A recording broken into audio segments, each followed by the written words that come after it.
Hello दोस्तों, अगर आप सीजी व्यापम 2026 की तैयारी कर रहे हो और यह सोच रहे हो कि एग्ज़ाम में किस प्रकार के प्रश्न आते हैं, तो आज का यह वीडियो आपके लिए बहुत ही इम्पॉर्टेंट होने वाली है।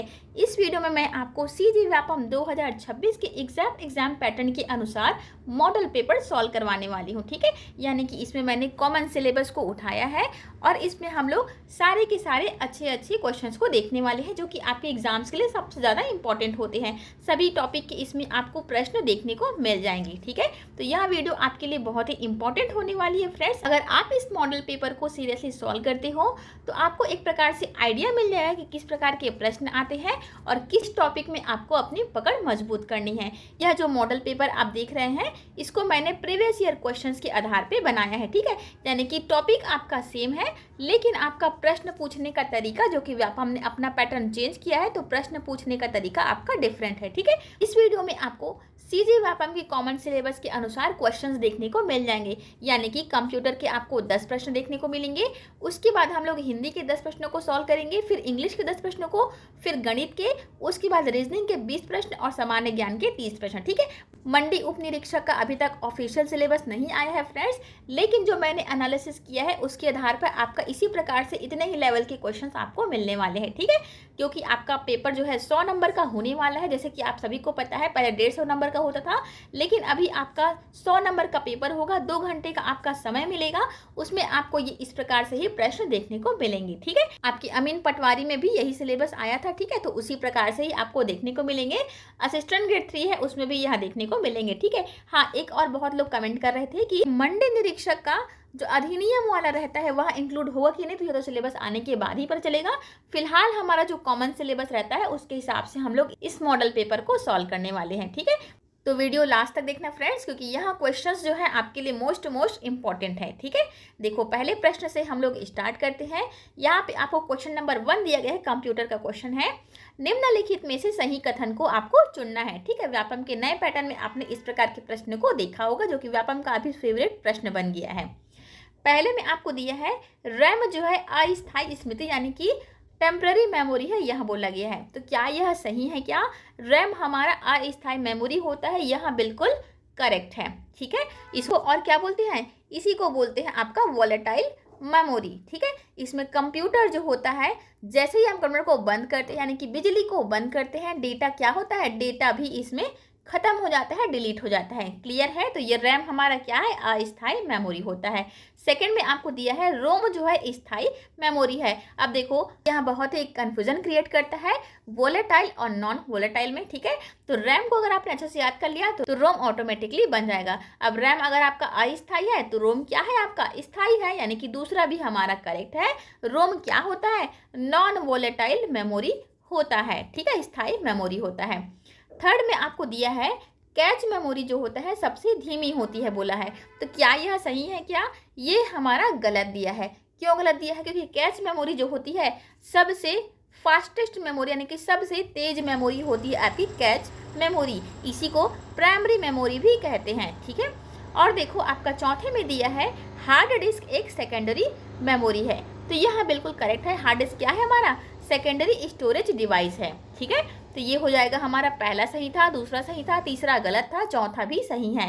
तो पहला, दूसरा और चौथा इस प्रकार से ऑप्शन हमारे पास कहाँ है? ऑप्शन नंबर बी में। ठीक है, 1, 2, 4 सही है। क्लियर है? आगे मैं सारे प्रश्नों को आपको ऐसे ही डिटेल में एक्सप्लेन करके सॉल्व कराने वाली हूँ। ठीक है, बैकग्राउंड में थोड़ी सी कंस्ट्रक्शन का काम चल रहा है, इसलिए नॉइस को थोड़ा सा आप इग्नोर करेंगे। ठीक है, सेकेंड क्वेश्चन देखते हैं। निम्नलिखित में से एप्लीकेशन सॉफ्टवेयर कौन कौन से होते हैं? एप्लीकेशन सॉफ्टवेयर क्या होते हैं? जो किसी स्पेसिफिक पर्पस के लिए यूज़ होते हैं वह हमारे एप्लीकेशन सॉफ्टवेयर कहलाते हैं। ठीक है, तो यहाँ पे देखो MS वर्ड में हम क्या करते हैं? डॉक्यूमेंट को रेडी करने का काम करते हैं, इसलिए हमारा क्या है? एप्लीकेशन सॉफ्टवेयर है। ठीक है, स्पेसिफिक पर्पस के लिए यूज़ हो रहा है, डॉक्यूमेंट रेडी करने के लिए। विंडोज़ हमारा क्या है? विंडोज़ हमारा ऑपरेटिंग सिस्टम का उदाहरण है। ठीक है, विंडोज़ क्या होता है? ऑपरेटिंग सिस्टम होता है। MS एक्सेल में हम क्या करते हैं? डेटा शीट का निर्माण करते हैं। ठीक है, जैसे कि जितने भी अकाउंटेंट लोग होते हैं उन लोग क्या करते हैं? अपने अकाउंट्स के लिए ग्राफ बनाने के लिए इस प्रकार से क्या यूज़ करते हैं? MS एक्सेल का उपयोग करते हैं। ठीक है, और लिनक्स क्या है आपका? लिनक्स आपका यहाँ भी ऑपरेटिंग सिस्टम है, ओपन सोर्स ऑपरेटिंग सिस्टम, ठीक है। तो हमको एप्लीकेशन पर कौन कौन सा यह बताना था, तो पहला और तीसरा option number A will be the correct answer. समझ में आ गया। इस प्रकार से आपको क्वेश्चंस देखने को मिलेंगे, इसी प्रकार से ही और इसी लेवल के ही क्वेश्चन देखने को मिलेंगे, ठीक है। क्वेश्चन नंबर 3 में देखते हैं, कंप्यूटर का मस्तिष्क किसे कहा जाता है। यह मोस्ट इंपॉर्टेंट क्वेश्चन है, व्यापम का मोस्ट फेवरेट क्वेश्चन है, बार बार रिपीट होता है, ठीक है। तो कंप्यूटर का मस्तिष्क यानी कि ब्रेन किसको कहते हैं, ये कहते हैं आपका सीपीयू को। सीपीयू का फुल फॉर्म भी बार बार रिपीट करता है, बहुत इजी होने के बाद भी इसमें हम लोग गलती करके आते हैं, ठीक है। तो सीपीयू का फुल फॉर्म क्या होता है, सेंट्रल प्रोसेसिंग यूनिट, ठीक है। इसको क्या बोलते हैं, कंप्यूटर का मस्तिष्क कहते हैं। कंप्यूटर का दिल किसको कहते हैं, कंप्यूटर का दिल कहते हैं मदर बोर्ड को। क्वेश्चन नंबर 4 को देखते हैं, कंप्यूटर में डेटा किस रूप में संग्रहित होता है, आपको बताना है, ठीक है। तो डेटा जो स्टोर होता है वहाँ किस रूप में स्टोर होता है, यह आपको बताना है। तो डेसिमल के रूप में, बाइनरी के रूप में, ऑक्टल या हेक्साडेसिमल। हेक्साडेसिमल में क्या होता है, 16। इसका कैसे याद किए थे क्लास में हम लोग, मदर का मतलब क्या है, मदर का मतलब माँ होती है, ठीक है। तो माँ का दिल बहुत बड़ा होता है, यानी कि कंप्यूटर का दिल किसको कहते हैं, तो मदरबोर्ड को कहते हैं। ये आपको याद रखना था, ठीक है। कंप्यूटर का सुपरवाइजर किसको कहते हैं, सुपरवाइजर कहते हैं आपका कंट्रोल यूनिट को। ये सारे छोटे छोटे प्रश्न हैं जो कि एग्जाम में बहुत ही कंफ्यूजन क्रिएट करते हैं, ठीक है। बेस होता है, ठीक है। ऑक्टल में क्या होता है, ऑक्टल में 8 आपका बेस होता है, बाइनरी में आपका 2 होता है, डेसिमल में आपका 10 होता है, ठीक है। तो कंप्यूटर में जो डेटा स्टोर होते हैं वह बाइनरी रूप में स्टोर होते हैं, ठीक है। बाइनरी में क्या होता है आपका 0 और 1, यानी कि कंप्यूटर जो होता है वह केवल और केवल 0 और 1 के फॉर्म को समझता है, जिसको मशीनी भाषा कहते हैं। आपको प्रश्न यह भी पूछ सकता है कि कंप्यूटर कौन से भाषा को समझता है करके, तो आपको आंसर क्या लगाना है, मशीनी भाषा को, मशीनी लैंग्वेज को समझता है, आंसर लगाना है। और यहाँ पे आपको घुमा करके उसी को पूछा गया था, कंप्यूटर में डेटा किस रूप में संग्रहित होता है, तो बाइनरी रूप में। बाइनरी में क्या क्या आते हैं, 0 और 1। क्लियर है। 5वें नंबर के प्रश्न को देखते हैं, कंप्यूटर को चालू करने की प्रक्रिया को क्या कहते हैं, आपको बताना है, ठीक है।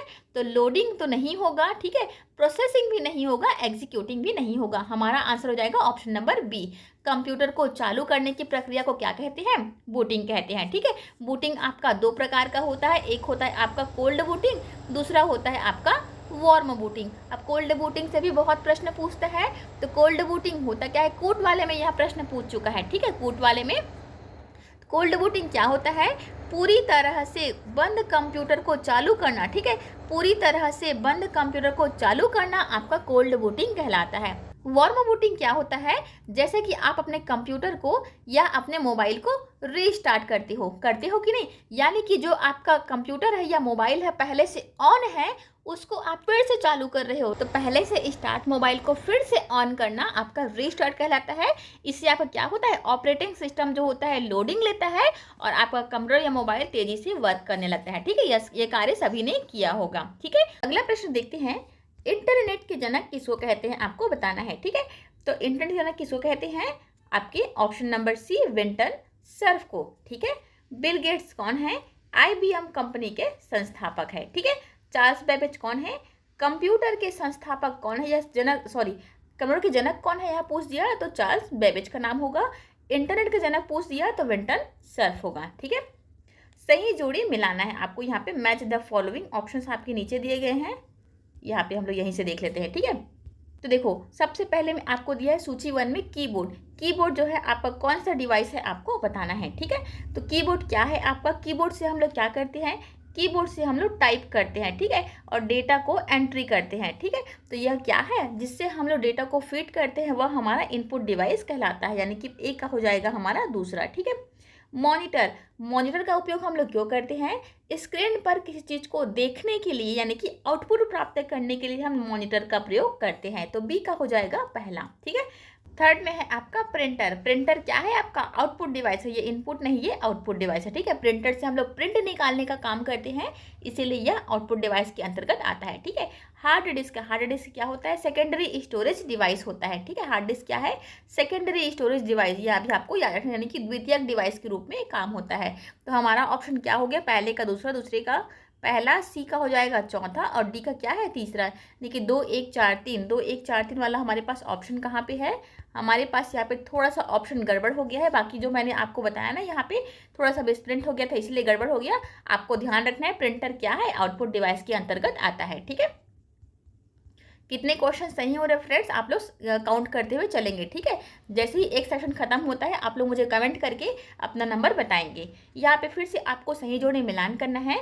सूची 1 में आपको पहले में दिया है विंडोज़। विंडोज़ क्या है आपका, ये तो मैंने आपको बता दिया। विंडोज़ है हमारा ऑपरेटिंग सिस्टम, तो ए का हो जाएगा दूसरा। ठीक है, MS एक्सेल। MS एक्सेल क्या होता है, MS एक्सेल आपका स्प्रेडशीट सॉफ्टवेयर होता है। ठीक है, और स्प्रेडशीट सॉफ्टवेयर इसी को हम लोग क्या बोल सकते हैं, एप्लीकेशन सॉफ्टवेयर। ठीक है, जैसे मैंने अभी आपको बताया कि MS एक्सेल का यूज़ हम लोग कब करते हैं, अकाउंटेंट लोग करते हैं डेटा शीट्स का निर्माण करने के लिए। तो बी का हो जाएगा हमारा पहला।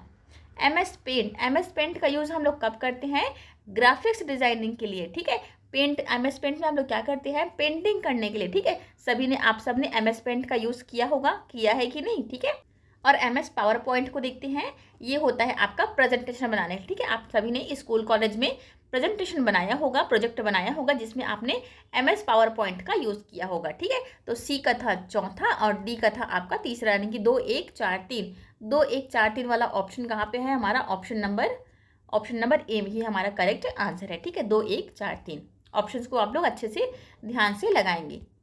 क्वेश्चन नंबर 9 को देखते हैं। कंप्यूटर को निर्देश देने की भाषा जो है क्या कहलाती है, आपको बताना है। कंप्यूटर में जो हम लोग डेटा को फीड करते हैं यानी कि निर्देश देते हैं वो क्या कहलाती है, आपको बताना है। तो सॉफ्टवेयर कहलाती है, प्रोग्राम कहलाता है, हार्डवेयर या डेटा। ठीक है, तो सॉफ्टवेयर तो इसका आंसर नहीं है। ठीक है, हमारा आंसर हो जाएगा ऑप्शन नंबर बी, प्रोग्राम कहलाती है। कंप्यूटर को निर्देश देना आपका प्रोग्राम कहलाता है, यह मोस्ट इंपॉर्टेंट है। इससे मिलता जुलता एक और प्रश्न पूछता है कि निर्देशों के समूह को, ठीक है, निर्देशों के समूह को क्या बोलते हैं, निर्देशों के समूह को आपका प्रोग्राम कहते हैं। ठीक है, निर्देशों के समूह को प्रोग्राम कहते हैं। और नियमों के समूह को, ठीक है, नियमों के समूह को, जो आपके स्कूल कॉलेज में नियम रहते हैं वैसे कंप्यूटर का भी अपना कुछ नियम रहता है, तो नियमों के समूह को क्या बोलते हैं, प्रोटोकॉल बोलते हैं, प्रोटोकॉल। ठीक है, निर्देशों के समूह को कहते हैं प्रोग्राम और नियमों के समूह को कहते हैं प्रोटोकॉल। दोनों के दोनों को आपको ध्यान रखना है। फिलहाल इसका आंसर है हमारा option number B, protocol, program. ठीक है, क्वेश्चन नंबर 10 को देखते हैं। पहली पीढ़ी के कंप्यूटर जो है किस पर आधारित थी, आपको बताना है। तो यह तो एकदम ज़्यादा इंपॉर्टेंट प्रश्न है और बहुत ही इजी प्रश्न है। तो पहले पीढ़ी में हम लोग क्या यूज़ करते थे, वैक्यूम ट्यूब का।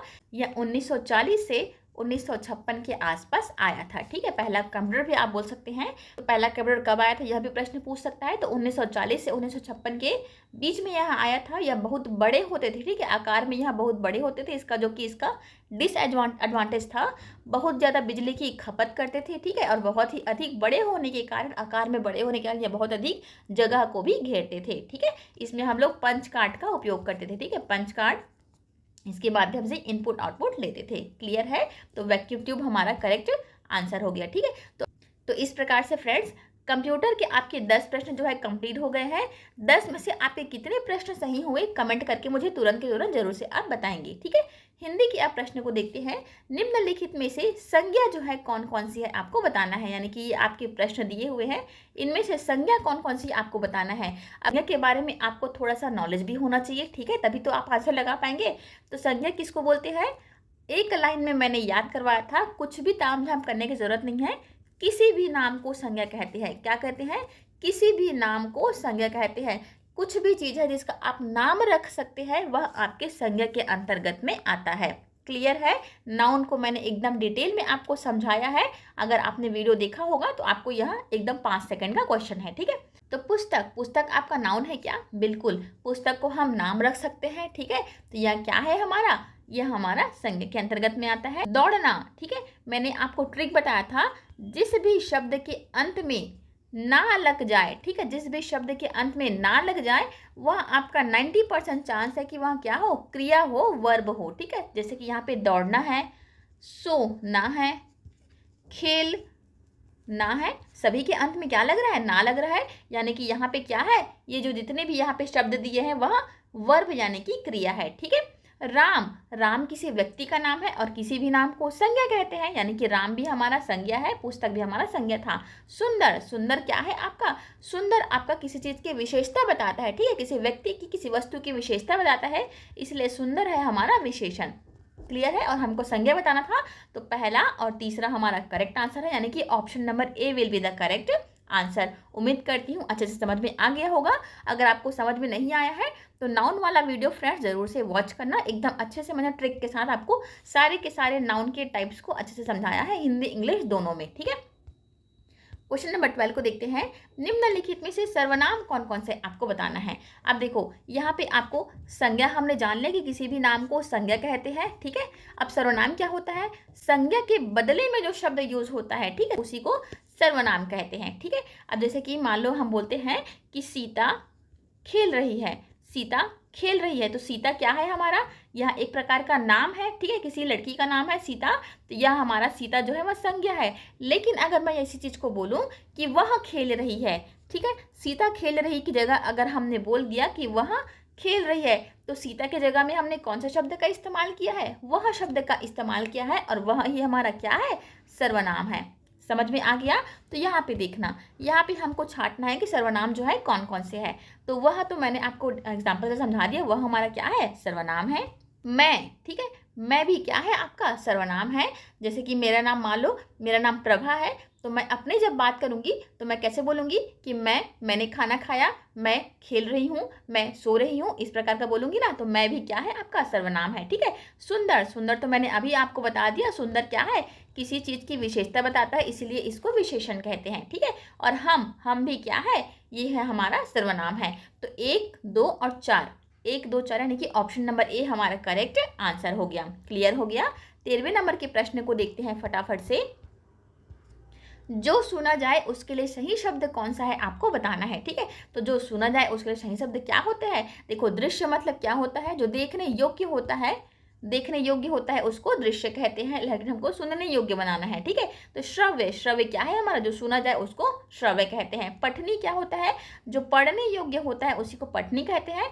दृष्टव्य जो देखने योग्य होता है, इसको फिर से यहीं पे शब्द दिया है, हमारा आंसर है ऑप्शन नंबर बी, श्रव्य, ठीक है। फटाफट क्वेश्चन करेंगे friends, fill in the blanks, खाली स्थान भरना है आपको। क्वेश्चन नंबर 14 है, राम ने फल खाया, वाक्य में फल क्या है आपको, मतलब कौन सा कारक है आपको बताना है, ठीक है। फ्रेंड्स, एक छोटी सी इन्फॉर्मेशन आपके साथ शेयर करनी थी।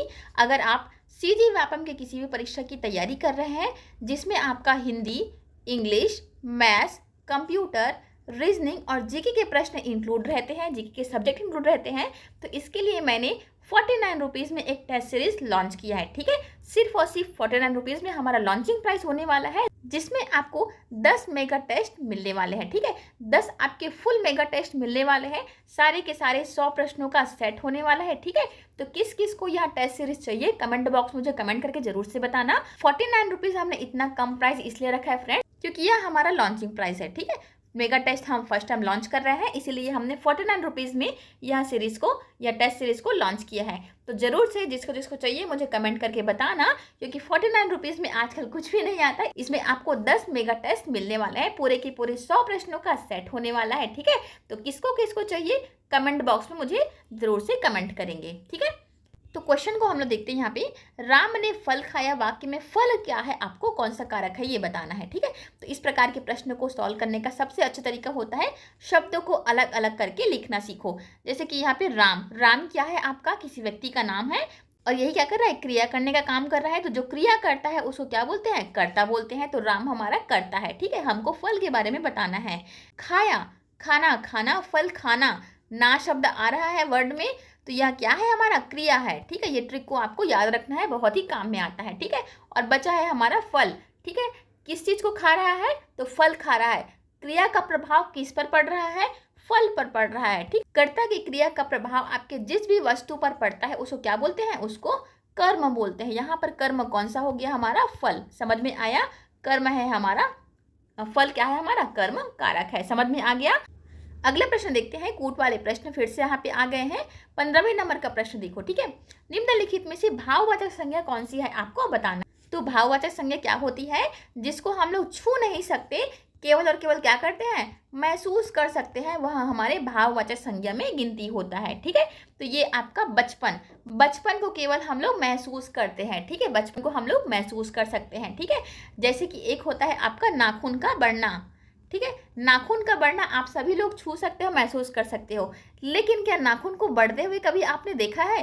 किस किस ने, आप मुझे कमेंट करके बताना, नाखून का बढ़ना, बालों का बढ़ना, ठीक है, किस किस ने बढ़ते हुए देखा है? कमेंट बॉक्स में मुझे कमेंट करके जरूर से बताना। ठीक है, मिठास, मिठास को आप लोग छू सकते हो क्या? कोई चीज़ आपने मिठाई खाई, इसको आप लोग महसूस करते हो कि यह मीठा है, कड़वा है, कितना मीठा है, कितना कड़वा है। ठीक है, तो मिठास को हम लोग महसूस करते हैं। ठीक है, छू नहीं सकते, इसलिए यह क्या है, भाववाचक संज्ञा है। ठीक है, लड़का, लड़का हमारा क्या है, भाववाचक संज्ञा नहीं है। ठीक है, यह हमारा जातिवाचक संज्ञा है लड़का, क्योंकि यह पूरे समुदाय का बोध करा रहा है। ठीक है, सुंदरता, सुंदरता क्या होती है? सुंदरता को हम लोग देख सकते हैं, महसूस कर सकते हैं। ठीक है, तो सुंदरता भी हमारा भाववाचक संज्ञा है। हमारा आंसर हो जाएगा ऑप्शन नंबर ए, 1, 2 और 4। समझ में आया भाववाचक संज्ञा कैसे होता है? इसीलिए मैं बोल रही हूँ बार बार, नाउन वाले वीडियो को देखना आपके लिए बहुत ही इंपॉर्टेंट है। ठीक है, केवल महसूस कर सकते हैं। बचपन हो गया, मिठास हो गया, सुंदरता, इसको हम लोग क्या करते हैं, महसूस करते हैं। वह लड़की कितनी सुंदर है, ये हम लोग महसूस करते हैं। ठीक है, तो ये है आपका भाववाचक संज्ञा, 1, 2 और 4 हमारा करेक्ट आंसर हो गया। अब यहाँ पे देखना, निम्नलिखित में से अकर्मक क्रिया कौन कौन सी है, आपको बताना है। ठीक है, अकर्मक क्रिया क्या होती है, थोड़ा सा 1 सेकंड में सुन लो। जब भी क्रिया के कर्ता का प्रभाव जो है कर्म पर नहीं पड़ता है, कर्म पर नहीं पड़ता, उसको अकर्मक क्रिया बोलते हैं। जैसे कि यहाँ पे दिया है हंसना। ठीक है, हंसना आपका अकर्मक है कि सकर्मक है? तो हंसना आपका अकर्मक क्रिया है। क्यों अकर्मक क्रिया है? क्योंकि अगर कोई व्यक्ति हंस रहा है तो क्या आप उससे पूछते हैं क्या कि क्या हंस रहा है? पूछते हैं क्या? नहीं पूछते हैं। तो हंसना हमारा अकर्मक क्रिया है। अकर्मक क्रिया का एक और ट्रिक मैंने आपको बताया था, जब भी आपको क्यों, क्या, कैसे का आंसर जो है ना मिले या ना पूछना पड़े, वह आपका क्या होता है, अकर्मक क्रिया होता है। जैसे कि एक वाक्य मान लो, राम खा रहा है। ठीक है, तो खाना एक प्रकार का अकर्मक क्रिया है कि सकर्मक क्रिया है? भाई अगर कोई खा रहा है उसको हम लोग क्या पूछ सकते हैं कि आप क्या खा रहे हो? बिल्कुल पूछ सकते हैं। तो जहाँ पर भी हमारे पास प्रश्न पूछने का जगह बन जाता है, वहाँ आपका सकर्मक क्रिया होती है। ठीक है, लेकिन हमको फिलहाल अकर्मक बताना है, तो हंसना ये हमारा अकर्मक है। सोना, कोई व्यक्ति को अगर आप पूछते हैं कि क्या सो रहा है क्या करके, हम नहीं पूछ सकते, हमारे पास जगह ही नहीं है पूछने का, तो सोना भी हमारा अकर्मक क्रिया है। ठीक है, खाना, इसका एग्जांपल तो मैंने आपको दे दिया, खाना हमारा क्या है, सकर्मक क्रिया है। ठीक है, पढ़ना, पढ़ना आप पूछ सकते हैं, तुम मैथ्स पढ़ रहे हो, हिंदी पढ़ रहे हो, इंग्लिश पढ़ रहे हो, क्या पढ़ रहे हो, हम पूछ सकते हैं, सकर्मक क्रिया होता है। ठीक है, तो हमारा आंसर हो जाएगा 1 और 2, option number A will be the correct answer. Clear है? 17वें नंबर के प्रश्न को देखो, निम्नलिखित में से अवयव शब्द कौन कौन सा है, ये आपको बताना है। अवयव शब्द क्या होते हैं? जो शब्द अपने मूल रूप को किसी भी केस में परिवर्तित नहीं करते, वह अवयव शब्द कहलाते हैं। चाहे आप लिंग के केस में ले लो, वचन के केस में लो, यानी कि एक वचन बहुवचन दोनों के केस में यह समान रहेगा, स्त्रीलिंग पुल्लिंग इसके केस में समान रहेगा। ये क्या कहलाते हैं आपके? यह आपके अवयव शब्द कहलाते हैं। ठीक है, एग्जाम्पल देखो यहाँ पे, और, ठीक है, और जो है उसको आप लोग परिवर्तित कर सकते हैं क्या? नहीं, यह सभी केस में क्या होता है, सभी के सभी केस में सेम ही रहता है। और हमारा क्या है, और जो होता है वह समुच्चय बोधक अवयव के केस में आता है। ठीक है, यह अभी आपको नाम को याद रखना है, समुच्चय बोधक अवयव कहते हैं इसको। बहुत, बहुत का आप लोग चेंज कर सकते हैं क्या? सिंगुलर में भी आप बहुत ही बोलेंगे, बहुत धीरे धीरे चलता है, बहुत तेज तेज चलता है, बहुत सुंदर है, वह बहुत गोरा है। ठीक है, यानी कि स्त्रीलिंग पुल्लिंग सारे केस में आप बहुत को चेंज नहीं करते, बहुत शब्द का ही इस्तेमाल करते हैं। तो यह है हमारा बहुत जो है क्रिया विशेषण अवयव बोलते हैं। ठीक है, बहुत क्या है, क्रिया विशेषण अवयव, क्योंकि यहाँ विशेषता बताती है इसलिए क्रिया विशेषण अवयव कहते हैं। में जो होता है आपका संबंध। ठीक है, में आपका संबंध बोधक अवयव के अंतर्गत में आता है। ठीक है, तो ये भी आपका मे को आप लोग हर समय सेम ही यूज करते हैं, कभी चेंज किए हैं क्या? मे का चलो मैं बना देता हूँ, ऐसा कभी होता है क्या? नहीं होता है ना, हमेशा सेम ही होता है। तो ये हो गया आपका 1, 2 और 3 हमारा करेक्ट आंसर था अवयव के लिए। ठीक है, सुंदर क्या है? सुंदर तो आपका विशेषण है। ठीक है, विशेषण है, और ये आपका विकारी शब्द के अंतर्गत आता है। ठीक है, विशेषण है और विकारी शब्द की, विकारी शब्द भी पूछता है एग्जाम में ना, तो ये हो गया आपका विशेषण, विकारी शब्द के अंतर्गत आता है। जैसे कि हम लोग इस्तेमाल करते हैं सुंदर का सुंदरता बोल देते हैं कभी कभी, आप चेंज कर सकते हैं। वह विकारी शब्द होता है जिसको आप लोग चेंज नहीं कर सकते, वह अवयव शब्द कहलाते हैं। तो हमारा आंसर हो जाएगा ऑप्शन नंबर सी, 1, 2 और 3। क्लियर हो गया। इस प्रकार थोड़े कंफ्यूजन वाले क्वेश्चंस भी आपको आएंगे, ठीक है, एकदम स्ट्रेट फॉरवर्ड वाले क्वेश्चन नहीं आएंगे। ये आपका 19वें नंबर के प्रश्न को देखते हैं, सही जोड़ी मिलाना है। सूची 1 में आपको दिया है तत्सम शब्द, तत्सम, तद्भव ये दिया है, इनमें से कौन सा आपको छांटना रहेगा। तो देखो पहले में आपको तत्सम शब्द दिया है, तो तत्सम शब्द क्या होता है, संस्कृत भाषा के मूल शब्द को तत्सम शब्द कहते हैं। इनमें से संस्कृत भाषा का शब्द कौन सा है, अग्नि, ठीक है, अग्नि जो है संस्कृत भाषा का शब्द है, इसलिए अग्नि हमारा क्या है, अग्नि हमारा तत्सम शब्द है। तद्भव शब्द क्या होते हैं, तद्भव शब्द वे होते हैं जो संस्कृत भाषा से उत्पन्न होकर के हमारे जो प्रचलित भाषा है उसमें आए रहते हैं, ठीक है। यानी कि अगर आप आम भाषा में कहें तो संस्कृत भाषा से उत्पन्न होकर के जो हिंदी भाषा में आए हैं वह हमारे तद्भव शब्द कहलाते हैं। तद्भव का अर्थ होता है उत्पन्न होना, ठीक है। तो ये हो जाएगा अग्नि से उत्पन्न हुआ है आपका आग, ठीक है। अग्नि हमारा तत्सम शब्द है, इसका तद्भव क्या होता है, आग होता है। तो बी का हो जाएगा पहला। देशज शब्द क्या होते हैं, जो अपने लोकल जो क्षेत्रीय भाषा के शब्द होते हैं वह क्या कहलाते हैं, क्षेत्रीय देशज शब्द कहलाते हैं। जैसे कि होता है पगड़ी, खटखटाना, खिड़की, ये सब क्या है, क्षेत्रीय भाषा के शब्द है। मेरे एरिया में यानी कि मान लो बिलासपुर में मैं रह रही हूँ तो बिलासपुर में कुछ और शब्द बोला जाएगा, उसी शब्द को आप लोग उसी को क्या बोलेंगे, दुर्ग एरिया में कुछ और बोलेंगे। तो यह होता है आपका देशज शब्द, सभी क्षेत्र का यह अलग अलग होता है। तो ये हो जाएगा आपका खाट, ठीक है, खाट जिसको खटिया भी बोलते हैं, ठीक है। तो ये हो जाएगा आपका देशज शब्द खाट का खटिया, ठीक है। तो ये हो जाएगा सी का थर्ड। विदेशी शब्द क्या होते हैं, जो शब्द विदेश से आए होते हैं वह आपका विदेशी शब्द कहलाते हैं। तो ये हो जाएगा आपका स्कूल। अब आप बोलेंगे स्कूल तो हमारा क्षेत्रीय शब्द है मैडम, लेकिन स्कूल आपका क्षेत्रीय शब्द नहीं है जी, यह है आपका अंग्रेजी भाषा का शब्द। स्कूल को कैसे लिखते हैं, SCHOOL ऐसा लिखते हैं ना, तो ये आपका अंग्रेजी भाषा का शब्द होता है, क्षेत्रीय भाषा का शब्द नहीं होता। तो डी का हो गया चौथा, यानी कि 2, 1, 3, 4 इस प्रकार का ऑप्शन कहाँ पे दिया है, 2, 1, 3, 4 ऑप्शन नंबर ए हमारा करेक्ट आंसर हो गया, ठीक है। 19वें नंबर के प्रश्न में आते हैं, पुस्तकालय शब्द में कौन सा समास है आपको बताना है, ठीक है। तो पुस्तकालय शब्द में सबसे पहले इसका समास विग्रह करो। पुस्तकालय का समास विग्रह क्या होता है, पुस्तकों के लिए आलय, पुस्तकों के लिए आलय। आलय का अर्थ क्या होता है, आलय का अर्थ होता है घर, ठीक है। तो पुस्तकों के लिए आलय क्या हो जाएगा हमारा, इसका समास विग्रह। जैसे शिवालय होता है, शिवालय क्या होता है, शिव का आलय, जहाँ पे भगवान शिव निवास करते हैं उसको शिवालय कहते हैं, ठीक है। तो यहाँ पे के लिए दिया गया है, ठीक है, ये के लिए दिया गया है। इसके लिए आपको क्या करना है, कौन सा समास है, तो ये हो जाएगा आपका तत्पुरुष समास। तत्पुरुष समास यहाँ पे तो स्ट्रेट फॉरवर्ड दे दिया गया है, लेकिन कभी कभी कंफ्यूजन क्रिएट करने के लिए क्या होता है, करण तत्पुरुष, ठीक है। ऑप्शंस में आपका ऐसा रहेगा ना, करण तत्पुरुष, संप्रदान तत्पुरुष, इस प्रकार के ऑप्शन अगर आपने एग्जाम दिए होंगे तो देखे होंगे, ठीक है। तो के लिए दिया है, इसलिए आपका कौन सा समास होना चाहिए, कौन सा कारक होना चाहिए, यह मुझे कमेंट करके आप बताएंगे। आप लोगों ने कारक तो पढ़ा ही होगा, कर्ता ने कर्म को करण से, ये वाला पढ़ा है ना, 8 कारक होते हैं, हमने आपको डिटेल में क्लास में बताया है। तो पुस्तकालय में जो है कौन सा समास होना चाहिए प्रॉपर, मुझे कमेंट बॉक्स में कमेंट करके आप बताएंगे, ताकि देखते हैं कितने लोगों को कारक जो है अच्छे से आता है, ठीक है। कमेंट बॉक्स चेक करना, वहां पर मैं आपको बता दूंगी अगर आपको नहीं आता है तो। 20वें नंबर के प्रश्न को देखते हैं, जो दूसरों का भला करे उसके लिए एक शब्द कौन सा है आपको बताना है, ठीक है। जो दूसरों का भला करे उसको परोपकारी कहते हैं, सिंपल, ये तो बहुत इजी था। और जो स्वयं के बारे में सोचता है उसको स्वार्थी कहते हैं। जो इसके हृदय में बिल्कुल भी दया नहीं होता उसको निर्दयी कहते हैं। आलसी, आलसी क्या होता है, आप लोग आलसी हैं कि क्या है, आलसी नहीं है, हम लोग पढ़ाई करने वाले हैं, ठीक है। तो आलसी क्या होता है, एकदम लेजीलेस, जो कुछ भी नहीं करता है वह होता है आपका आलसी। तो इस प्रश्न का आंसर है हमारा ऑप्शन नंबर बी, परोपकारी, ठीक है। तो आपके हिंदी के भी 10 प्रश्न कंप्लीट हो गए, यानी कि टोटल आपके 20 प्रश्न जो है कंप्लीट हो गए। अब 20 में से आपके कितने क्वेश्चन सही हुए कमेंट बॉक्स मुझे कमेंट करके आप बताएंगे, ठीक है। चलिए चलते हैं अब इंग्लिश के प्रश्नों को सॉल्व करने में। अच्छा, और टेस्ट सीरीज किसको किसको चाहिए यहाँ भी मुझे कमेंट करना बिल्कुल मत भूलना। 49 रुपीज़ आपका चार्ज रहेगा फ्रेंड्स, ठीक है, जिसमें आपको 10 टेस्ट सीरीज 10 मेगा टेस्ट मिलने वाला है, आपको 100 प्रश्नों का सेट मिलने वाला है, ठीक है। एक फ्री टेस्ट भी उसमें अवेलेबल रहेगा, ठीक है। क्वेश्चन नंबर 21 को देखते हैं, identify the noun in the sentence, ठीक है। नाउन आपको पहचानना है, जो हमने हिंदी में क्वेश्चन देखे थे सेम यहाँ पे इंग्लिश में क्वेश्चन देखते हैं आप, ठीक है। Honesty is the best policy, noun क्या होता है, नाउन आपका संज्ञा, किसी भी नाम को संज्ञा कहते हैं। Any name is a noun English में आप बोले तो यहाँ पे honesty is the best policy, noun कौन सा हो गया, ऑप्शन नंबर ये हो जाएगा आपका ऑप्शन नंबर ए, ऑनेस्टी। अब ऑनेस्टी क्या होता है, ईमानदारी होता है, ठीक है।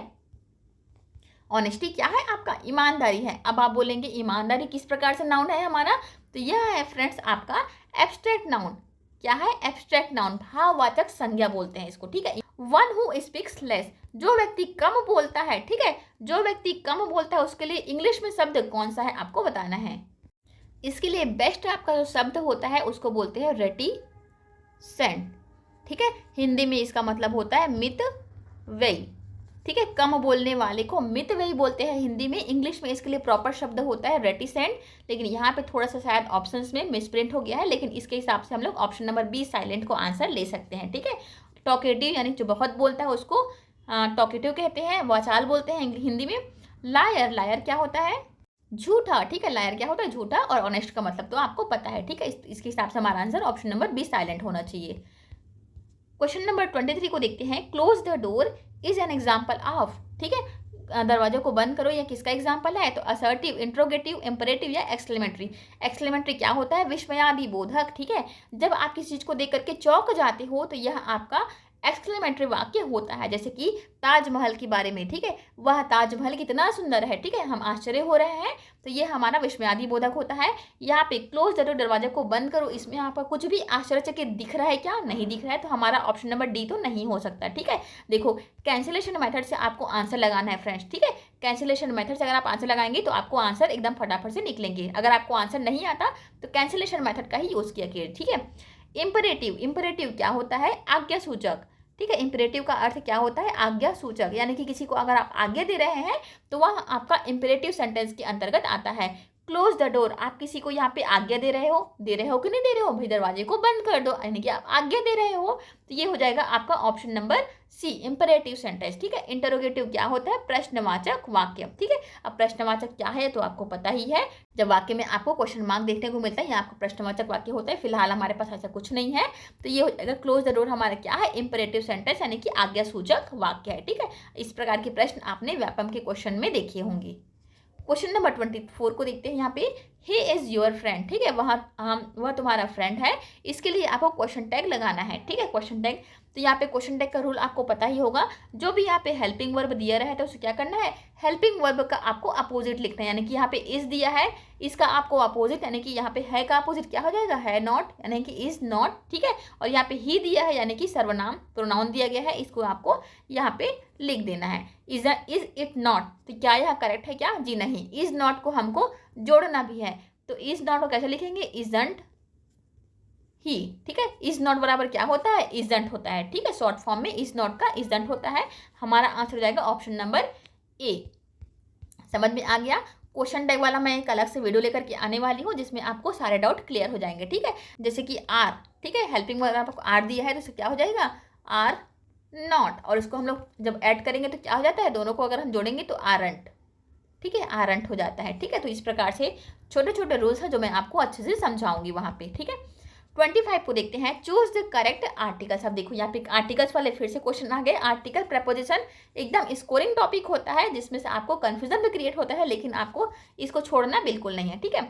He is blank honest man, वह बहुत ही ईमानदार व्यक्ति है। ऑनेस्ट यहाँ पे आप क्या लगाएंगे, यहाँ पे आप ए लगाएंगे क्या, ए नहीं लगाएंगे। क्यों नहीं लगाएंगे, क्योंकि यहाँ पे एच का जो आवाज़ है, आवाज़ का जो प्रोनाउंसिएशन है वो कैसे हो रहा है, एच जो है वह साइलेंट हो रहा है, ठीक है। और जहाँ पर भी एच साइलेंट हो वहाँ पे हम लोग क्या यूज़ करते हैं, एन आर्टिकल का प्रयोग करते हैं, ठीक है। ऑनेस्ट को आप लोग हॉनेस्ट नहीं पढ़ना, ठीक है। एच यहाँ पे हॉनेस्ट नहीं पढ़ना है, ऑनेस्ट पढ़ना है, ठीक है। तो यहाँ पे एस साइलेंट है इसलिए हम लोग एन आर्टिकल का प्रयोग करेंगे। डिटेल में मैंने आपको क्लास वाली वीडियो में बता दिया है। सारे के सारे क्लासेज जो है यूट्यूब पर ही अपलोड है। अगर आप ध्यान से देखेंगे तो सभी वीडियो प्रपोजिशन, आर्टिकल्स, नाउन, सारे वीडियो आपको यूट्यूब पर ही फ्री में मिल जाएंगे, ठीक है। इसके लिए आपको कोई पे नहीं करना है, फ्री में सारे क्लासेस अवेलेबल है, जरूर से वॉच करेंगे।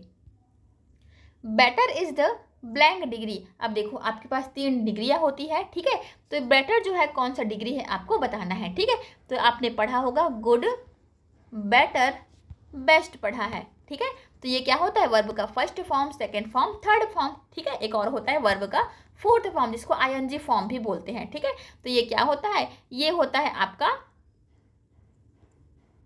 पॉजिटिव डिग्री, कंपैरेटिव डिग्री और बेस्ट क्या है आपका सुपरलेटिव डिग्री। तो बेटर क्या है आपका, बेटर है आपका option number B comparative degree. ठीक है, यहाँ पे कंपेयर होता है इसलिए इसको कंपैरेटिव डिग्री कहते हैं। गुड, बेटर, बेस्ट, यहाँ पे बैड का भी क्या होता है, बैड, वर्स, वर्स्ट। ठीक है, तो ये होता है आपका कंपैरेटिव डिग्री और सेकेंड फॉर्म वाला वीडियो। क्वेश्चन नंबर 25 को देखते हैं हम लोग। Identify the modal verb. अब मॉडल वर्ब क्या होते हैं मैंने आपको बता रखा है। कैन, अच्छे से याद करना है सबको। ठीक है, अगर आपको नहीं पता तो ध्यान से नोट डाउन कर लो। कैन, कुड, मे, माइट, ठीक है, और मोड, ये सभी क्या होते हैं, ये 5-6 ऐसे शब्द हैं जो कि मॉडल वर्ब में गिनती होते हैं।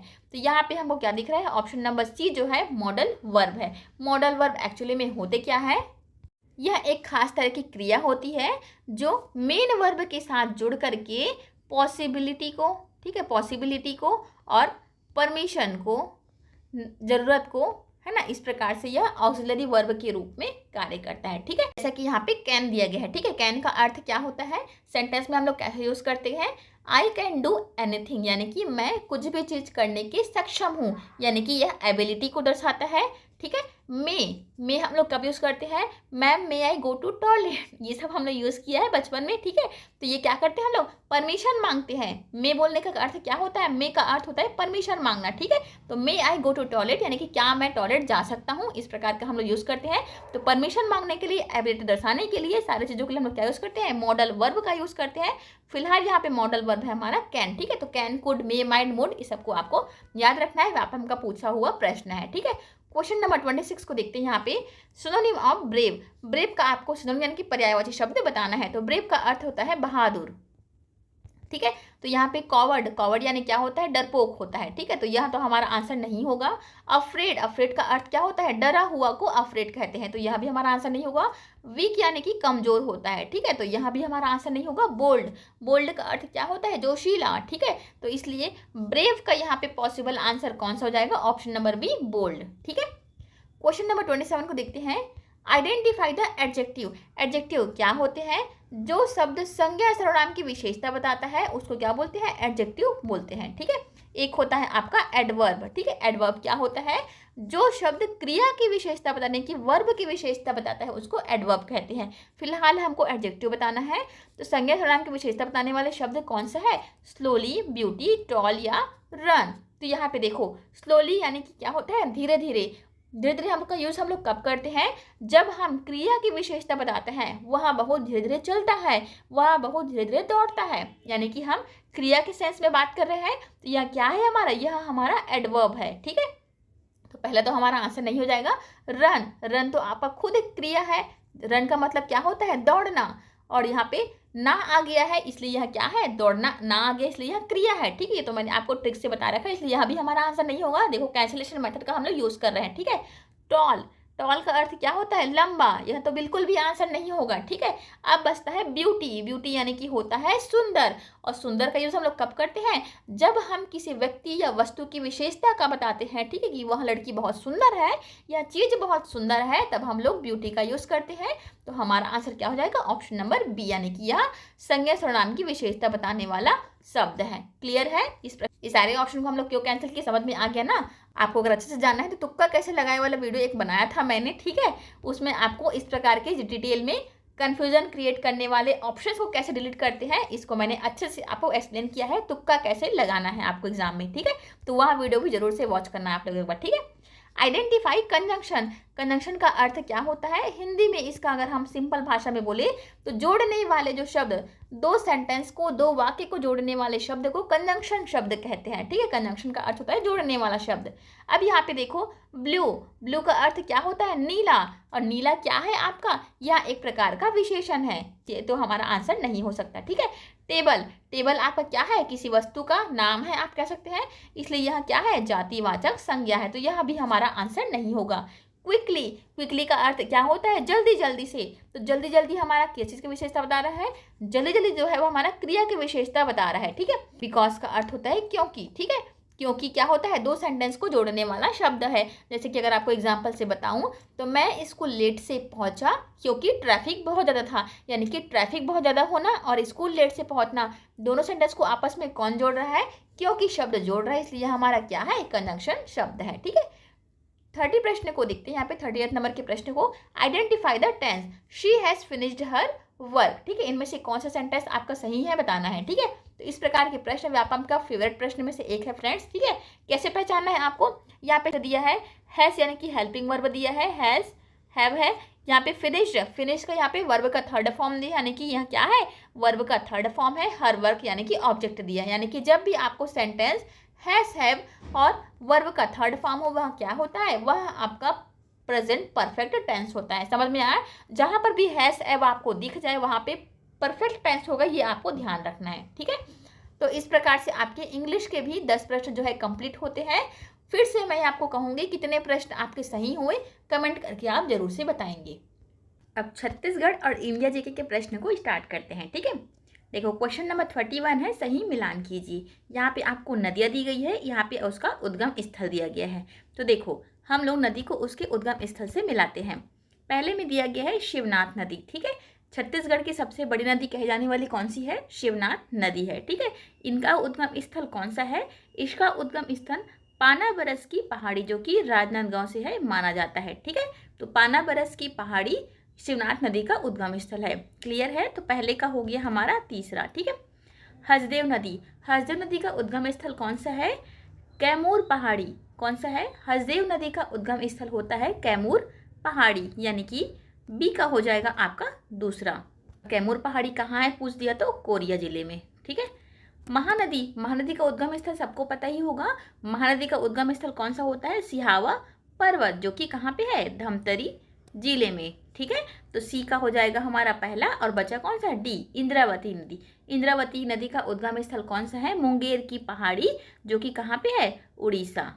ठीक है, उड़ीसा के कालाहांडी जिले से। ठीक है, तो हमारा ए का तीसरा, बी का दूसरा, सी का पहला और डी का चौथा, ये हमारा करेक्ट आंसर हो गया। ठीक है, क्वेश्चन नंबर 32 को देखते हैं। यहाँ पे सही मिलान करना है। पहले में दिया है आपको, ये देखो यहाँ पे योजना दी गई है, यहाँ पे उसका संबंधित क्षेत्र दिया गया है। ठीक है, तो पहले में है गोधन न्याय योजना। गोधन न्याय योजना का संबंध किससे है, गोधन, गोधन का मतलब, गो मतलब क्या होता है, गाय होता है, तो नाम से ही स्पष्ट हो रहा है यहाँ पे, गो मतलब गाय, और यह पशुपालन से जुड़ा हुआ है, यानी कि ए का हो जाएगा हमारा तीसरा। ठीक है, नरवा गरवा घुरवा बाड़ी, यह किससे संबंध रखता है, तो यह संबंध रखता है आपका जल संरक्षण से। ठीक है, तो बी का संबंध हो जाएगा दूसरा। ठीक है, यह बहुत ही महत्वपूर्ण योजना है जो छत्तीसगढ़ में बहुत ही फेमस हुई थी। मुख्यमंत्री सुपोषण योजना, सुपोषण, पोषण किससे संबंध रखता है, पोषण जो है शरीर से संबंध रखता है, और शरीर मतलब क्या हो गया, स्वास्थ्य से संबंध रखता है, यानी कि सी का हो गया हमारा पहला। ठीक है, स्वास्थ्य से संबंध रखता है मुख्यमंत्री सुपोषण योजना। राजीव गांधी किसान न्याय योजना, किसान लोग किससे संबंध रखते हैं, किसान आपका कृषि से संबंध रखता है, तो डी का हो जाएगा चौथा। ठीक है, ए का तीसरा, बी का दूसरा, सी का पहला और डी का चौथा, यानी कि फिर से हमारा option number A correct answer हो गया। क्लियर है, क्वेश्चन नंबर 33 को देखते हैं। यहाँ पे नीचे इसका ऑप्शन दिया गया है। ठीक है, यहाँ पे 33 में क्वेश्चन में दिया गया है कि निम्न में से छत्तीसगढ़ की नदियाँ जो है कौन कौन सी आपको बताना है। ठीक है, ये 4 नदियों के नाम दिया गया है, इनमें से छत्तीसगढ़ की जो प्रमुख नदी है वह आपको बताना है। ठीक है, तो यहाँ पे क्या हो जाएगा, महानदी, महानदी छत्तीसगढ़ की प्रमुख नदी है क्या, बिल्कुल, ये कहाँ से निकलती है, सिहावा पर्वत से निकलती है। ठीक है, तो यह तो छत्तीसगढ़ की नदी है। चौथे नंबर को देखते हैं पहले, इंदिरावती नदी, यह भी छत्तीसगढ़ की प्रमुख नदियों में से एक है। ठीक है, इसमें मुख्य जलप्रपात कौन सा है, चित्रकूट जलप्रपात। कौन सा जलप्रपात है, चित्रकूट जलप्रपात आपकी इंदिरावती नदी में स्थित है। ठीक है, तो यहाँ भी हमारा छत्तीसगढ़ की प्रमुख नदियों में से एक है, और आपका आता है तीसरा। ठीक है, छत्तीसगढ़ की सबसे बड़ी नदियों में से एक कौन सा है, शिवनाथ नदी। लेकिन नर्मदा नदी, यहाँ पे सेकेंड ऑप्शन को देखो, नर्मदा नदी, नर्मदा नदी जो है वह कहाँ से निकलती है, यह निकलती है अमरकंटक की मैकाल पहाड़ियों से। ठीक है, यह छत्तीसगढ़ की प्रमुख नदियों में से एक नहीं है। यह नदी किस ओर बहती है, यह आपके भारत के पश्चिम दिशा की ओर बहती है। ठीक है, यह नदी जो है भारत के पश्चिम दिशा की ओर बहती है, जबकि बाकी सारी नदियाँ जो है और मोस्ट ऑफ छत्तीसगढ़ की नदियाँ जो है वह पूर्व दिशा की ओर बहती है। ठीक है, तो यह भी आपको ध्यान रखना है। तो हमको पूछा गया था कि छत्तीसगढ़ की प्रमुख नदियाँ कौन कौन सी है, तो महानदी छत्तीसगढ़ की प्रमुख नदियों में से एक है, शिवनाथ नदी भी है, इंद्रावती नदी भी है, लेकिन नर्मदा हमारे छत्तीसगढ़ की प्रमुख नदियों में से एक नहीं मानी जाती। ठीक है, तो पहला, तीसरा और चौथा, पहला, तीसरा, चौथा इस प्रकार का ऑप्शन कहाँ पे है, हमारा ऑप्शन नंबर बी में है। ठीक है, ये हमारा option number B correct answer है। ठीक है, क्वेश्चन नंबर 34 को देखते हैं। चित्रकूट जलप्रपात जो है किस जिले में स्थित है, आपको बताना है। यह मोस्ट इंपॉर्टेंट प्रश्न है, एग्जाम में कई बार रिपीट होता है। ठीक है, तो चित्रकूट जलप्रपात जो है किस जिले में स्थित है, तो ये स्थित है आपका बस्तर के जगदलपुर में। कहाँ पे स्थित है, बस्तर के जगदलपुर में। ठीक है, किस नदी पर स्थित है पूछ दिया तो इंद्रावती नदी पे। कौन सी नदी पे स्थित है, इंद्रावती नदी पे चित्रकूट जलप्रपात स्थित है। यहाँ छत्तीसगढ़ का सबसे चौड़ा जलप्रपात है लड्डू।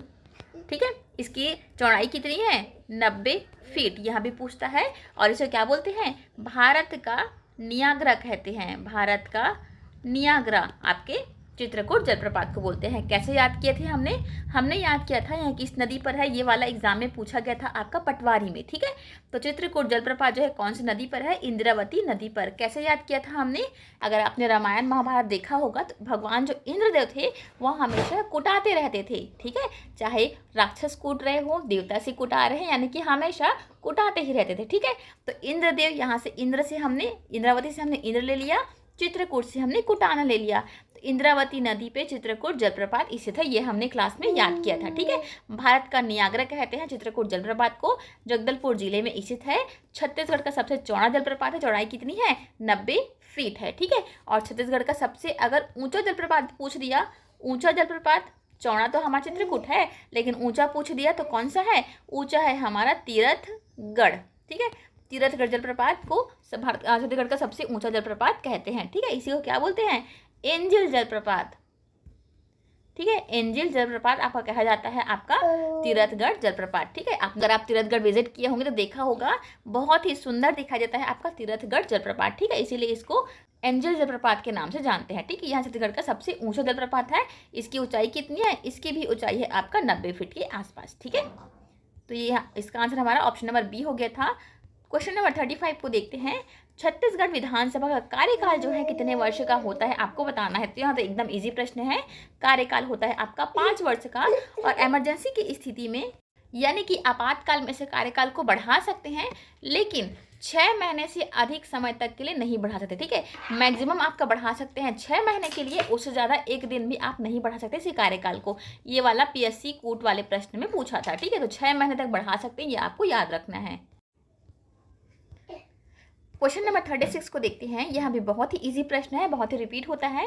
छत्तीसगढ़ का राजकीय भाषा कौन सी है, आपको बताना है। ठीक है, कन्फ्यूजन क्रिएट होता है फ्रेंड्स इस प्रश्न में। क्यों कन्फ्यूजन क्रिएट होता है, क्योंकि हमने हमेशा क्या पढ़ा है, हिंदी को ही अपने स्टार्टिंग से ही हम पहले क्लास से पढ़ते आ रहे हैं। ठीक है, और हमको क्या लगता है, राजकीय भाषा पूछ दिया इसका मतलब हिंदी को आंसर मार्क करना है, जबकि ऐसा बिल्कुल नहीं है।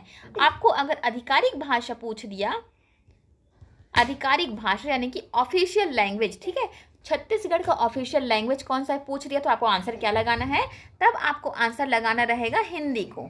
ठीक है, लेकिन यहाँ पे आपको राजकीय भाषा पूछा गया है। ठीक है, राजकीय भाषा या राजभाषा, दोनों में से कुछ भी आपको शब्द लगा करके पूछ दिया तो आपको आंसर क्या लगाना है, आपको आंसर ऑप्शन नंबर बी को लगाना है, यानी कि छत्तीसगढ़ी भाषा को। ठीक है, राजकीय भाषा कौन सी है, राजकीय भाषा है हमारी छत्तीसगढ़ी, और ऑफिशियल लैंग्वेज यानी कि आधिकारिक भाषा कौन सी है, हिंदी है। ठीक है, क्वेश्चन नंबर 37 को देखते हैं। यहाँ पे पंचायती राज व्यवस्था में सबसे निचला स्तर जो है कौन सा है, आपको बताना है। ठीक है, तो पंचायती राज व्यवस्था के कितने स्तर होते हैं, 3 स्तर होते हैं।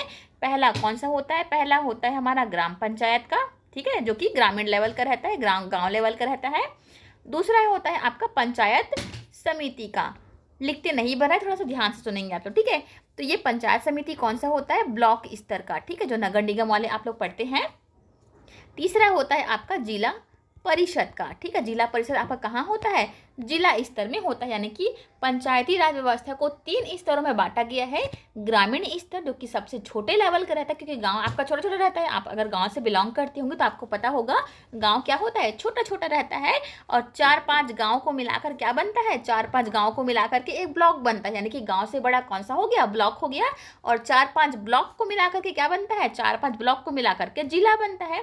यानी कि हम कह सकते हैं कि सबसे छोटा कौन सा होता है, यहाँ पे निचला स्तर पूछा है, यानी कि सबसे छोटा को पूछा है, तो सबसे छोटा कौन सा है हमारा, option number C, gram panchayat will be the correct answer, ठीक है। इसको यानी कि पंचायती राज व्यवस्था को कौन से संविधान में जोड़ा गया था, यह भी पूछता है। तो 73वें संविधान संशोधन के तहत पंचायती राज व्यवस्था को संविधान में जोड़ा गया था, ठीक है। तो यहाँ भी आपको याद रखना है।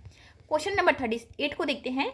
छत्तीसगढ़ राज्य में सबसे अधिक रोजगार जो है किस क्षेत्र से मिलता है, आपको बताना है, ठीक है। तो ये आपने अगर मेरी अर्थव्यवस्था वाली वीडियो देखी होगी, इंडियन इकोनॉमिक्स वाली, ठीक है, तो मैंने आपको एकदम आसान भाषा में डिटेल में अच्छे से एक्सप्लेन किया था कि हमारी जो प्राथमिक अर्थव्यवस्था होती है, ठीक है, प्राथमिक अर्थव्यवस्था यानी कि कौन सी, कृषि। तो कृषि से हमको सबसे अधिक रोजगार मिलता है। क्या मिलता है, कृषि से सबसे अधिक हमको रोजगार मिलता है। हमारा आंसर जाएगा ऑप्शन नंबर सी। लेकिन यही अगर आपको क्वेश्चन पूछ दिया कि जीडीपी में सबसे अधिक योगदान किस क्षेत्र का है, तो आपको आंसर क्या लेना है, जीडीपी में सबसे अधिक योगदान है हमारे सेवा क्षेत्र का, ठीक है। तो यहाँ पे क्वेश्चन क्या दिया है, एकदम ध्यान से पढ़ना है। सबसे अधिक रोजगार मिलता है आपको कृषि क्षेत्र से, और सबसे अधिक जीडीपी में योगदान है हमारा सेवा क्षेत्र का। कितना परसेंट है, लगभग 56.6% के आसपास आपका सेवा क्षेत्र का योगदान है, ठीक है। अब आप पूछेंगे, आप बोलेंगे कि दोनों डिफरेंट क्यों है, तो डिफरेंट इसलिए है फ्रेंड्स क्योंकि रोजगार सबसे अधिक कृषि क्षेत्र से मिलता है। क्यों मिलता है, क्योंकि आपने अपने बुजुर्गों को देखा होगा, अपने दादा नाना को, कि वह हमेशा से क्या कर रहे हैं, हमेशा से कृषि पर ही निर्भर है कि नहीं है। वो तो हम लोग आज के ज़माने के हैं कि हमको नौकरी करना है, हमको क्या करना है, आईटी सेक्टर में जाना है, टीचर बनना है, इस प्रकार से तो हम लोग आज के ज़माने के हैं। लेकिन अगर पूर्वजों को आप देखेंगे तो वह हमेशा से कृषि को ही प्रेफर कर रहे हैं, यानी कि हम कह सकते हैं कि कृषि जो है हमारा सबसे अधिक रोजगार देने वाली संस्था है। अगर आज भी हम लोग कृषि को अच्छे तरीके से ध्यान से अगर काम करें तो कृषि में आज भी बहुत ही अधिक रोजगार मिल सकती है, ठीक है।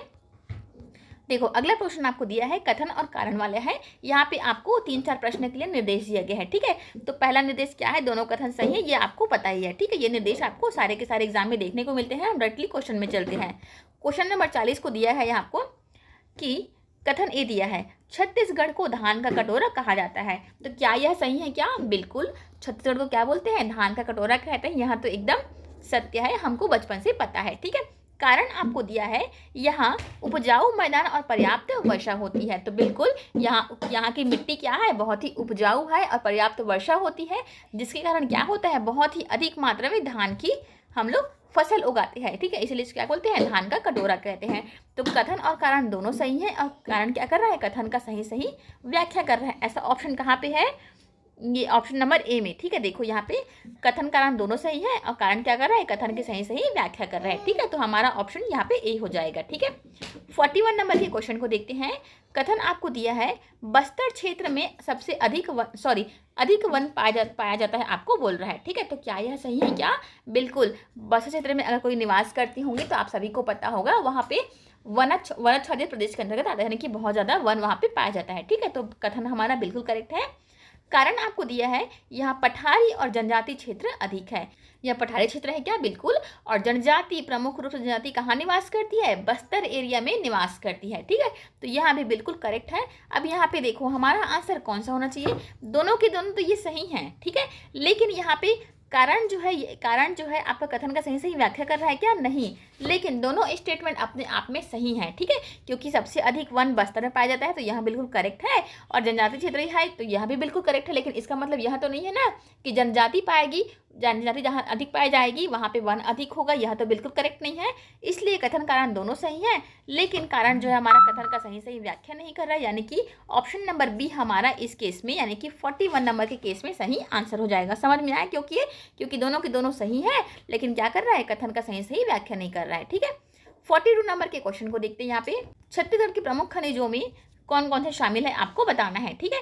तो क्या हो जाएगा आंसर, पहले में देखो, पहला कोयला हमारा प्रमुख खनिज के रूप में आता है क्या, बिल्कुल, कोयला छत्तीसगढ़ जो है कोयला प्रधान देश है। भारत का अकेले 10% कोयले का उत्पादन कौन करता है? छत्तीसगढ़ का कोरबा। ये मैं आपको क्लास में बार बार बताती हूँ कि यह मोस्ट रिपीटेड क्वेश्चन है। देखिए, भारत का 10% अकेले कोयले का उत्पादन कौन करता है? कोरबा करता है। और कोरबा को इसीलिए क्या कहते हैं? कोयला नगरी के नाम से जानते हैं। ठीक है, कोयला नगरी के नाम से जानते हैं। पिछले वर्ष कितने मिलियन टन की उत्पादन हुआ था? 10 मिलियन टन का कोयला का उत्पादन किसने किया था? कोरबा ने। ठीक है, कोयला नगरी हमारी कोरबा। क्लियर है। और देखो सेकंड में है आपका लौह अयस्क। पहले तो हमारा लौह अयस्क का उत्पादन भी हमारा छत्तीसगढ़ करता है, बिल्कुल करता है। बॉक्साइट, आपने कोरबा का बाल्को प्लांट सुना होगा। ठीक है, यहाँ पे क्या होता है? सबसे अधिक बॉक्साइट का उत्पादन होता है। ठीक है, तो ये भी हमारा चौथा भी बिल्कुल करेक्ट है। लेकिन पहला करेक्ट है, तीसरा दूसरा करेक्ट है और चौथा हीरे का उत्पादन, यानी कि हीरा जो है हमारे पास लिमिटेड स्टॉक में ही होगा, मिनिमल केस में। इसको हम लोग नहीं बोल सकते कि हम छत्तीसगढ़ में प्रमुख खनिज है करके। हमारा प्रमुख खनिज कौन कौन सा है? कोयला है, लौह अयस्क और बॉक्साइट, यानी कि 1, 2, 4। ऑप्शन नंबर ए हमारा करेक्ट आंसर है। क्लियर है। तो सबको आपको क्लास अगर अटेंड किए होंगे आप लोग तो फटाफट से क्वेश्चन बन रहे होंगे, और अगर क्लास अटेंड आप नहीं किए होंगे तो भी आपको इस प्रकार के प्रश्नों का आंसर देने के लिए तैयार रहना है फ्रेंड्स। ठीक है, क्योंकि इसी प्रकार के प्रश्न आपने देखा होगा एग्जाम, आपने प्रीवियस ईयर क्वेश्चन अगर देखा होगा तो इसी प्रकार के प्रश्न आते हुए आपने अपना पैटर्न चेंज कर दिया है। ठीक है, देखो बहुत ही इजी प्रश्न और बहुत ही कंफ्यूजिंग प्रश्न, एक प्रश्न और आ गया। छत्तीसगढ़ राज्य का गठन कब हुआ था? आपको बताना है। ये असिस्टेंट ग्रेड 3 का मोस्ट इंपॉर्टेंट और फेवरेट क्वेश्चन है। ठीक है, तो छत्तीसगढ़ राज्य का गठन कब हुआ था?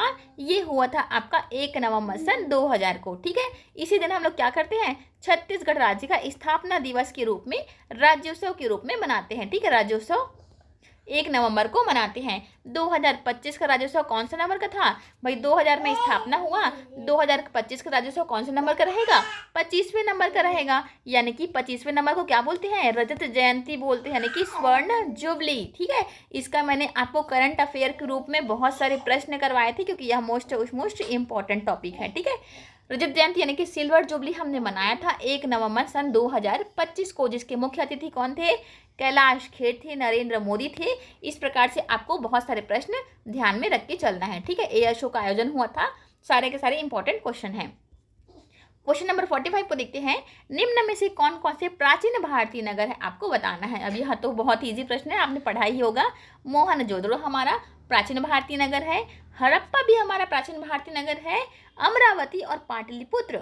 अब इन दोनों को तो आपको 100% लगाना है कि ये दोनों तो हमारे नगर प्राचीन भारतीय नगर में आता है। हम कंफ्यूज होते हैं पाटलिपुत्र और अमरावती में। ठीक है, पाटलिपुत्र को आपने कहीं ना कहीं पढ़ा होगा। कब पढ़ा होगा? जब आपने बौद्ध संगीतियाँ पढ़ी होगी तब आपने पाटलिपुत्र का जिक्र पढ़ा होगा। पढ़ा है कि नहीं? ठीक है, लेकिन अमरावती हमने कहीं पर भी नहीं पढ़ा है। इसीलिए हमारे प्राचीन भारतीय नगर में कौन कौन से आ गए? यह हो गया आपका कैंसिलेशन मेथड, यानी कि पहला, दूसरा और तीसरा, चौथा नहीं है। ठीक है, तो ऑप्शन नंबर ए हमारा करेक्ट आंसर हो गया। ठीक है, कैंसिलेशन मेथड से आपको आंसर निकालना है फ्रेंड्स। इससे बहुत ही अच्छे से जल्दी से आंसर निकलते हैं। ठीक है, निम्न में से कौन कौन सी नदियाँ जो है गंगा नदी तंत्र से संबंधित है? आपको बताना है। तो गंगा नदी की अपवाह तंत्र आपने पढ़ा होगा। तो गंगा नदी तंत्र से कौन कौन से संबंधित है? इससे मिलता जुलता नदी, इसकी सहायक नदियाँ कौन से, यह आपको बताना है।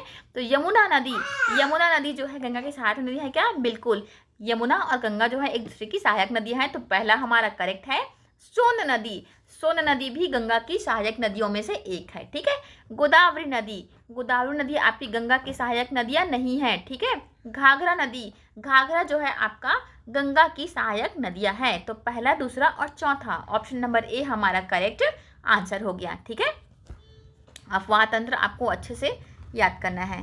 देखो क्वेश्चन आपको 47 दिया है। भारतीय अर्थव्यवस्था के प्राथमिक क्षेत्र में कौन कौन से शामिल है? आपको बताना है। देखो इंडियन इकोनॉमिक्स का क्वेश्चन यहाँ पे आ गया, जो कि मैंने आपको 1.5 घंटे की क्लास में एकदम डिटेल में आपको आसान भाषा में समझाया है। ठीक है, इसमें से प्रश्न बनते ही हैं, इसीलिए बोल रही हूँ। यहाँ पे वीडियो के नीचे डिस्क्रिप्शन बॉक्स जो आपको दिख रहा है वहाँ पे लिंक प्रोवाइड कर दूंगी।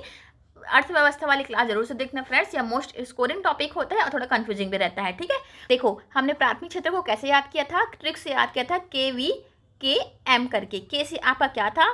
के से आपका था कृषि क्षेत्र। वी से आपका क्या था? वी से था वानिकी। ठीक है, फिर के से क्या था? के से था आपका खनन। ठीक है, और एम से क्या था? मत्स्य पालन। ठीक है, तो यहाँ पे हमको याद करना था KVKM प्राथमिक क्षेत्र का। यहाँ पे प्रमुख क्षेत्र 4 क्षेत्र होते हैं, KVKM यानी कि कृषि, वानिकी, खनन एवं मत्स्य पालन। ठीक है, तो यहाँ पे आपको छाटो इनमें से कौन कौन सा है। तो कृषि हमारे प्राथमिक क्षेत्र का हिस्सा है, पशुपालन भी हमारा प्राथमिक क्षेत्र का हिस्सा है, खनन भी हमारा प्राथमिक क्षेत्र का हिस्सा है, लेकिन बैंकिंग क्या है आपका, बैंकिंग आपका तृतीय क्षेत्र का हिस्सा है। ठीक है, टर्सरी क्षेत्र का हिस्सा है, यानी कि सेवा क्षेत्र का। ठीक है, बैंकिंग किस में अंतर्गत आता है, बैंकिंग जो है सेवा क्षेत्र के अंतर्गत आता है। हमारा आंसर क्या हो जाएगा, 1, 2 और 3। क्लियर है, प्राथमिक क्षेत्र का हिस्सा हमारा 1, 2, 3 हो गया। कथन कारण वाले प्रश्न फिर से आ गए हैं फ्रेंड्स। यहाँ पे फिर से आपको इंस्ट्रक्शन दिया गया है। देखो, कथन आपको दिया गया है, मानसून जो है भारतीय कृषि के लिए अत्यंत महत्वपूर्ण है। तो यह बिल्कुल करेक्ट है। ठीक है, कारण आपको दिया है, भारत की अधिकांश जो है कृषि जो है वर्षा पर निर्भर है। बिल्कुल, भारत की अधिकांश कृषि अभी भी क्या है, अभी भी वर्षा पर ही निर्भर है। यानी कि जब वर्षा होगी तब अच्छी फसल होगी, जब वर्षा नहीं होगी तब फसल खराब हो जाएंगी। इस प्रकार से हम अभी भी मानते हैं, यानी कि अभी भी हम लोग वर्षा पे निर्भर है। यानी कि दोनों के दोनों सही है। और कथन क्या कर रहे हैं, कारण का सही सही व्याख्या कर रहे हैं। कारण जो है कथन का सही सही व्याख्या कर रहे हैं। सॉरी, क्वेश्चन नंबर 50 को देखते हैं। कथन आपको दिया है, भारतीय रिजर्व बैंक की स्थापना 1935 में हुई। तो क्या यह सही है क्या, बिल्कुल। भारतीय रिजर्व बैंक की स्थापना कब हुई थी, 1 अप्रैल सन 1935 को। ठीक है, भारत का केंद्रीय बैंक कौन सा है, भारत का केंद्रीय बैंक है आपका भारतीय रिजर्व बैंक यानी कि RBI। ठीक है, इसका राष्ट्रीयकरण भी पूछता है बार बार, राष्ट्रीयकरण कब हुआ था, इसका राष्ट्रीयकरण हुआ था आपका 1 जनवरी 1949 को। ठीक है, इसकी स्थापना 1935 में हुई थी, राष्ट्रीयकरण आपका 1949 में हुआ था। ठीक है, और यहाँ पे देखना, यहाँ पे कथन कारण आपको दिया गया है, इसकी स्थापना हिल्टन यंग आयोग की सिफारिश पर हुई थी। तो क्या यह सही है क्या, बिल्कुल। इसकी स्थापना जो है हिल्टन यंग आयोग, जो कि मुख्य इंपॉर्टेंट है, आपको ध्यान रखना है, हिल्टन यंग आयोग की सिफारिश पर हुई थी, जिसका एक और नाम क्या है, भारतीय मुद्रा एवं वित्त पर शाही आयोग। ठीक है, शाही आयोग आपको ध्यान रखना है। क्या बोला मैंने, हिल्टन यंग आयोग का दूसरा नाम क्या है, भारतीय मुद्रा एवं वित्त पर शाही आयोग। ठीक है, शाही आयोग के नाम से आप शॉर्टकट में याद रख सकते हैं। तो पहला हमारा करेक्ट है कि इसकी स्थापना 1 अप्रैल 1935 को हुई थी, बिल्कुल करेक्ट है। इसकी स्थापना हिल्टन यंग आयोग यानी कि शाही आयोग के सिफारिश पर हुई थी, तो यहाँ भी बिल्कुल करेक्ट है। ठीक है, तो दोनों की दोनों सही है। और कथन क्या कर रहा है, कारण क्या कर रहा है, कथन का सही सही व्याख्या कर रहा है, यानी कि ऑप्शन नंबर ए हमारा करेक्ट आंसर हो जाएगा। ठीक है, 51 नंबर के प्रश्न को देखते हैं। यहाँ पे सही मिलान करना है आपको। देखो, सूची 1 में आपको संविधान के अनुच्छेद दिए गए हैं, सूची 2 में उसके विषय दिए गए हैं। ठीक है, तो यहाँ पे आपको मिलान करना है। सूची ए में क्या दिया है, अनुच्छेद 14 के बारे में। तो अनुच्छेद 14 जो है किससे संबंध रखता है, अनुच्छेद 14 जो है आपका समानता के अधिकार से संबंध रखता है। ठीक है, ए का हो जाएगा आपका दूसरा। ठीक है, इस प्रकार के प्रश्न व्यापम का फेवरेट प्रश्न है। बी में देखो, अनुच्छेद 19 जो है वह किससे संबंध रखता है, अनुच्छेद 19 हमको स्वतंत्रता का अधिकार देता है। ठीक है, तो बी का क्या हो जाएगा, बी का हो जाएगा तीसरा। अनुच्छेद 25 जो है किससे संबंध रखता है, तो धार्मिक स्वतंत्रता हमको कौन सा अधिकार देता है, धार्मिक स्वतंत्रता का अधिकार हमको देता है अनुच्छेद 25, यानी कि सी का हो जाएगा पहला। ठीक है, अनुच्छेद 32 जो कि मोस्ट इंपॉर्टेंट है, जिसको संविधान की आत्मा भी कहते हैं, ये हो जाएगा आपका संवैधानिक उपचारों का अधिकार। ठीक है, डॉक्टर भीमराव अंबेडकर ने इसी को क्या कहा था, संवैधानिक उपचारों का अधिकार कहा था। ठीक है, तो ए का हो जाएगा दूसरा, बी का हो जाएगा तीसरा, सी का 1, डी का 4, यानी कि ऑप्शन नंबर ए हमारा करेक्ट आंसर है। ठीक है, क्वेश्चन नंबर 52 को देखते हैं। यहाँ पे सूची 1 को सूची 2 से फिर से मिलान करना है। यहाँ पे आर्थिक शब्द दिए गए हैं, यहाँ पे उसका अर्थ दिया गया है। ठीक है, तो पहले में है आपका मुद्रास्फीति। मुद्रास्फीति का अर्थ क्या होता है, मूल्य स्तर में वृद्धि हो जाना। ठीक है, मूल्य स्तर में वृद्धि होने का अर्थ क्या होता है, जैसे कि अभी टमाटर का मूल्य जो है बहुत बढ़ गया है। ठीक है, टमाटर का मूल्य जो है बहुत बढ़ गया है हमारे साइड, तो यानी कि बिलासपुर में तो यहाँ आपके 80 रुपये किलो चल रहा है। ठीक है, आपके साइड कितना रुपए किलो चल रहा है मुझे कमेंट करके जरूर से बताना। ठीक है, और आप लोग कौन कौन सी जगह से मेरी वीडियो देख रहे हैं यह भी मुझे जरूर से कमेंट करना। ठीक है, तो जैसे कि अभी टमाटर के मूल्य में वृद्धि हुई है, तो खरीदारी में क्या हो गया है भाई, 80 रुपये किलो है, तो यहाँ पे क्या कर रहे हैं, खरीदारी में कमी हो गई है। जैसे ही यहाँ 20 रुपये किलो हो जाएगा, 1 किलो की जगह आप क्या करेंगे, 2 किलो खरीद के लाएंगे कि नहीं लाएंगे। तो इसी को बोलते हैं मुद्रास्फीति की स्थिति हो जाना, कि मूल्य स्तर में वृद्धि हो जाना, मूल्य में वृद्धि हो जाना, खरीदारी में कमी हो जाना। ठीक है, तो ये होगा आपका मूल्य स्फीति, यानी कि ए का हो जाएगा सेकंड। ठीक है, पहले का हो जाएगा सेकंड। अपस्फीति क्या होती है? अपस्फीति होती है आपका मुद्रा की कमी, ठीक है, यानी कि मूल्य तो सही है लेकिन सामान ही कम आ रहा है, ठीक है, तो यह क्या होती है? मुद्रा की कमी, ठीक है। तो दूसरे का हो जाएगा हमारा पहला राजकोषीय घाटा। क्या होता है? राजकोषीय घाटा आपका सरकारी व्यय व आय का अंतर को राजकोषीय घाटा बोलते हैं। सकल घरेलू उत्पाद यानी कि जीडीपी की बात हो रही है तो कुल उत्पादन मूल्य यहाँ पे हो जाएगा, ठीक है। तो सी का था आपका तीसरा, डी का हो जाएगा चौथा, ए का दूसरा, बी का पहला, सी का तीसरा, डी का चौथा। ऑप्शन नंबर ए हमारा करेक्ट आंसर हो गया। क्लियर है? यहाँ पे आपका क्वेश्चन नंबर 53 दिया गया है, भारत का सबसे बड़ा राज्य जो कि क्षेत्रफल की दृष्टि से कौन सा है आपको बताना है।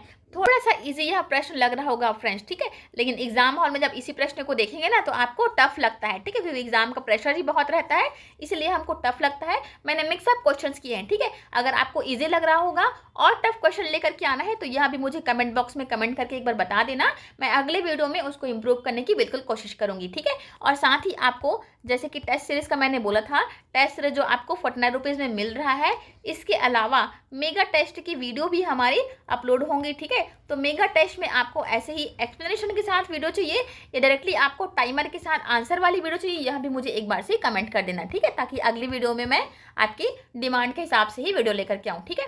तो इस प्रश्न का आंसर क्या हो जाएगा हमारा? Option number D. भारत का सबसे बड़ा राज्य जो कि क्षेत्रफल के आधार पर कौन सा है? राजस्थान है। इसका क्षेत्रफल कितना है? 345 to 39 यानी कि 3,43,239, ठीक है। और यह भारत के क्षेत्रफल का कुल 10.4% हिस्सा घेरता है, ठीक है। भारत का क्षेत्रफल जितना भी होगा उसका 10% अकेले कौन है? यह है हमारा राजस्थान, ठीक है। और एमपी सेकंड नंबर में कौन आता है? सेकंड नंबर में है एमपी, थर्ड नंबर में है आपका महाराष्ट्र, तीसरे बड़े राज्य के रूप में। जनसंख्या के आधार पर अगर आपको पूछ दिया तो क्या आंसर लेना है? जनसंख्या के आधार पर सबसे बड़ा राज्य कौन सा है? उत्तर प्रदेश यानी कि यूपी, जो कि भारत की जनसंख्या के अकेले 16.5% को कवर करता है, ठीक है। राजस्थान जो है आपका 10% को कवर कर रहा था क्षेत्रफल की दृष्टि से। जनसंख्या की दृष्टि से कौन सबसे बड़ा है? यूपी है, जो कि 16.5% क्षेत्रफल को कवर करता है। बाकी सेकंड में आता है आपका महाराष्ट्र, तीसरे में सबसे बड़ा कौन जनसंख्या के आधार पर कौन है? बिहार है, ठीक है। तो ये आपको ध्यान रखना है।